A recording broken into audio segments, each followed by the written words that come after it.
All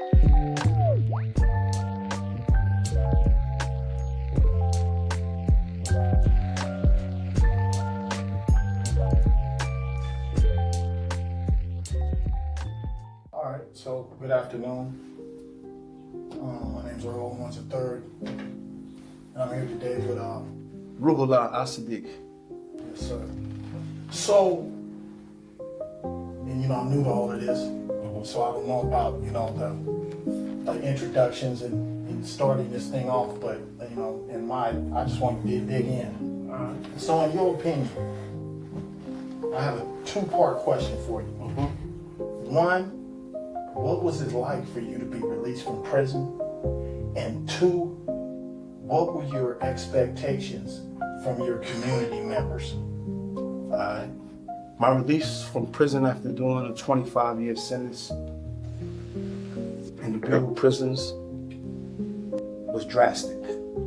And I say it was drastic because although I had 1 year in a halfway house, the halfway house closed early.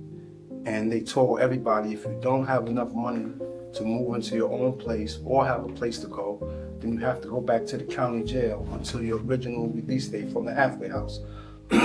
So that put me in a really bad position. Second of all, I was expecting that the community resources would have been made available for those that could not afford to go out and get on their own, because the only option without those resources was to go back to jail. So that was a rough transition. I made it happen nevertheless though, but it was a rough transition. Right. So let's talk a little bit about your. It's obvious that you had plan B and C. Absolutely. Right. Absolutely. So with plan B and C, was the transition still smooth? Were you prepared, is what I'm asking. No, you can't really be prepared for abruptness. You really can't be prepared for spontaneous change. Nevertheless, because I think we all live with our own plans, so to speak. And when those plans are disrupted, you have to be really resilient and tenacious in being able to bounce back or to redirect whatever your course was. And we have to realize that our detour is not our destination. So although I made a few detours, I didn't let those detours become my destination. My destination was set before I got out, and I've obtained it. I just went on a couple of detours to get there. So did you go through a reentry service? No, I didn't. Not for resources. So you pretty much winged it, did it on your own instincts, Absolutely. your ability to survive. So what I guess what highlights this is that you mentioned that while you were in the halfway house, they suddenly discontinued the halfway house, and without the appropriate resources, you had to go sit in the jail. So how many of those individuals you think had to go back to jail? More than a dozen that I know of, but I'm sure it was more than that. Yeah. So in a nutshell, without the right type of resources in place, natural resources, Absolutely. The reentry process can be difficult. Absolutely. And most people that do extended stays in prison, they don't have that natural support. It's different when you have a sentence of 4 or 5 years. You can come home. Those that you left out here in the street are usually here when you get back. But when you do an extended stay and you're released from prisons in your 50s and 60s, like myself, all your natural supports usually die off from your grandparents, the parents, your aunts, and you're left with the residuals, all of their children and cousins that moved on. So it was a little rough, but I think one of the things that kept me grounded and kept me on course despite the detours is that I was fully determined, man, not to return back to no jail. Absolutely. For any reason. Absolutely. For any period of time. So it's the collateral consequences that also come into play when you're returning to the community, because there are people that are not there anymore. Absolutely. people have grown up, people have moved away. Absolutely. You know, people have changed their opinion about you. Sure. You know, so a lot of things come into play Sure. as a result of, you know, that 2.5 decades of incarceration. Right? Absolutely. Absolutely. So answer me this: what made you decide to get involved in the behavioral health field? I think because when you're living in close confinements, you in prison, you see a lot of different behaviors, and most of those behaviors are unhealthy. So I had to define for myself what healthy behavior was. So I've partaken in a few psychology courses while in prison. I worked for and clerked for a psychologist, was part of a Reentry program while there, head of the Reentry program, and head of the psychology program under a doctor there.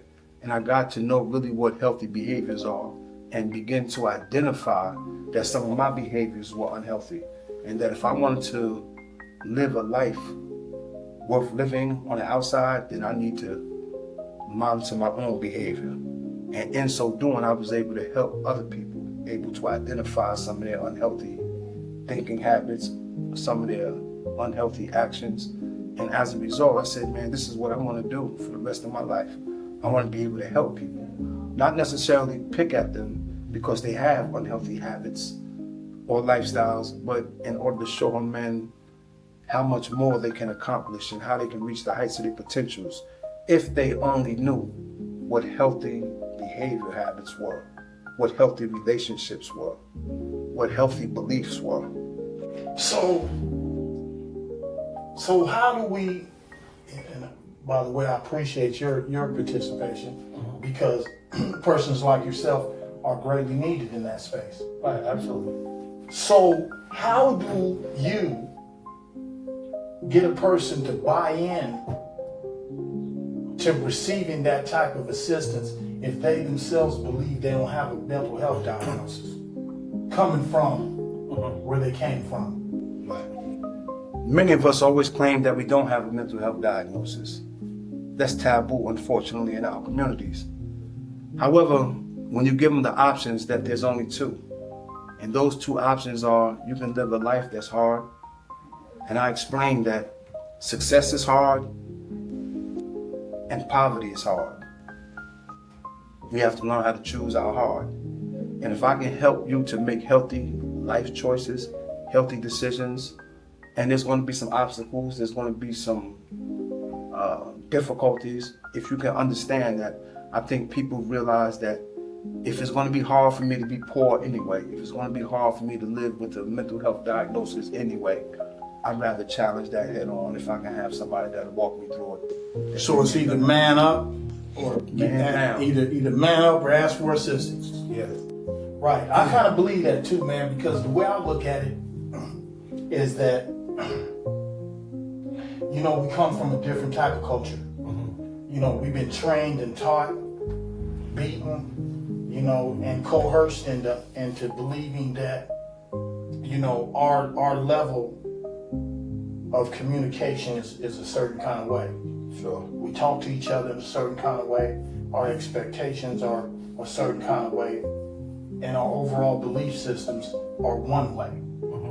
But when re-entering into society, the community has a different belief system. Absolutely. We're lying, cheating, stealing, you know, playing games, disrespect.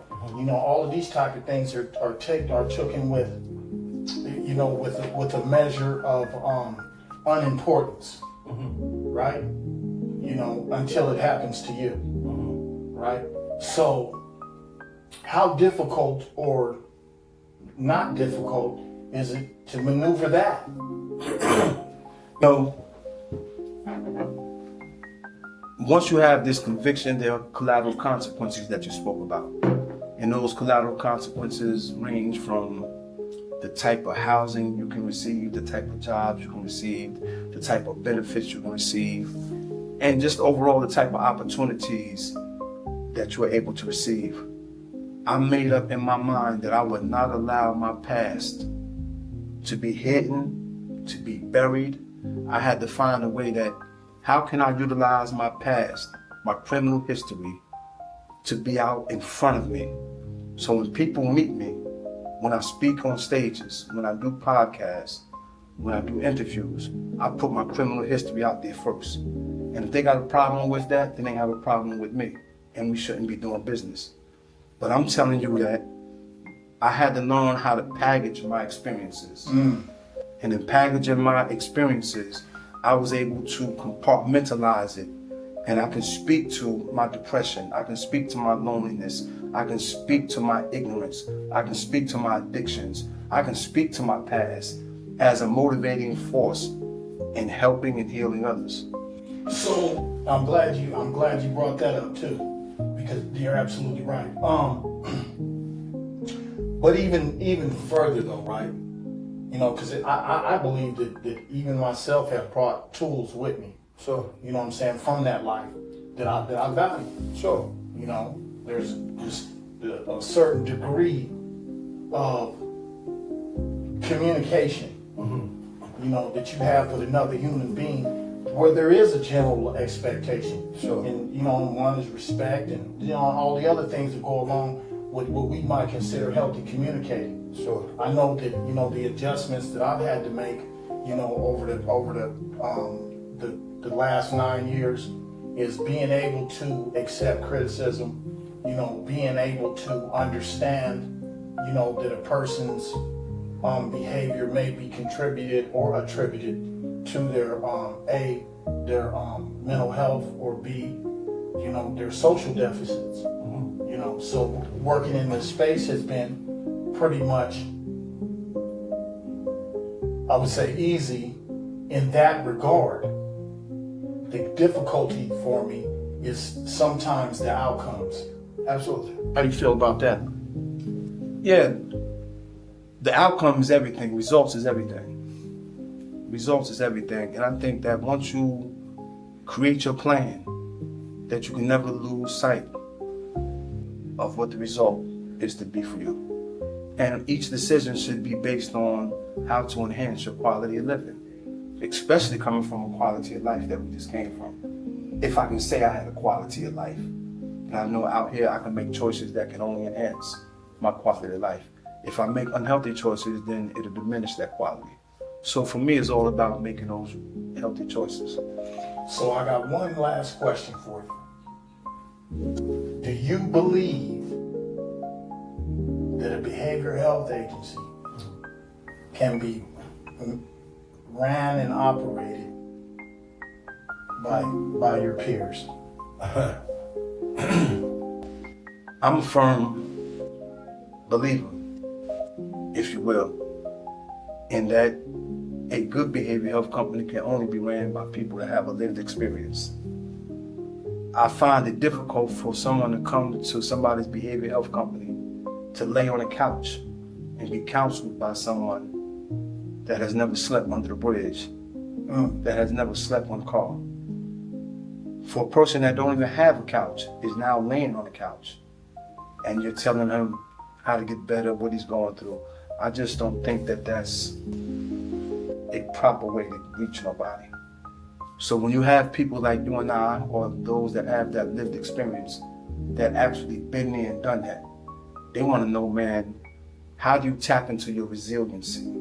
How do you bounce back? What were the motivating factors? What were those things that were your whys? Why did you stay the course? Why did you do better for yourself? Why do you maintain? And once they can identify what their whys are, I think they become more stronger in the individual than those doubts and self-defeating beliefs. Well, I want to thank you It's my pleasure. for clearing up a few things for us. My pleasure, man. All right. Thanks for having me. Yep.